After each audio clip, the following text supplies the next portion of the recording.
안녕하세요. 반갑습니다. 찌릿입니다. 오늘은 제가 요즘 관심을 가지고 있는 신재생에너지에 대한 이야기를 드릴까 합니다. 현대와 롤스로이스가 선택한 연료전지인데요. 아마도 구독자 여러분들 중에서도 신재생에너지 중에 태양광, 풍력, 수력 등은 많이 보셨을 거예요. 근데 연료전지는 들어보신 분도 있을 테고 처음 들어보신 분들도 있을 겁니다.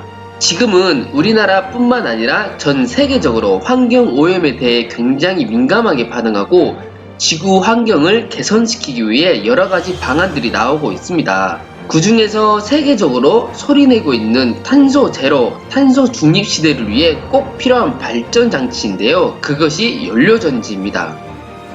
그러면 연료전지가 무엇이고 어떤 식으로 우리에게 어떻게 다가올 수 있는지에 대한 이야기를 하겠습니다. 먼저 연료전지의 기본 구성은 연료극과 전해질 층, 공기극으로 접합된 셀입니다. 다중에 셀을 적층하여 스택으로 구성해 원하는 전압과 전류를 얻는데요. 전기, 전자, 천연가스에서 추출한 수소를 공기 중에 산소와 전기적 화학적 반응을 통해서 전기를 얻는 발전 방식입니다. 가장 큰 장점이 온실가스 감축이 되는 친환경 고효율 에너지라는 점입니다.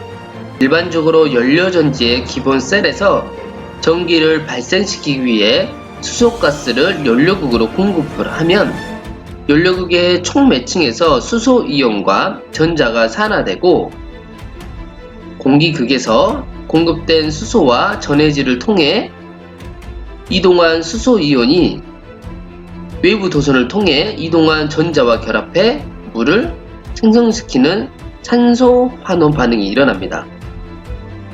이러한 과정에서 전자의 외부 흐름이 전류를 형성해 전기가 발생하게 됩니다. 그리고 발전율은 35% 정도인데요. 연료전지에서 발생되는 열 회수까지 고려한다면 80% 이상이 됩니다. 발전된 전기를 전력으로 사용하고 발전될 때 나오는 열은 급탕이나 난방시설에서 사용할 수 있게 됩니다. 수소 연료전지는 자동차에서도 볼 수 있는데요. 친환경 자동차는 하이브리드와 플러그인 하이브리드, 전기차, 수소 연료전지차가 있습니다.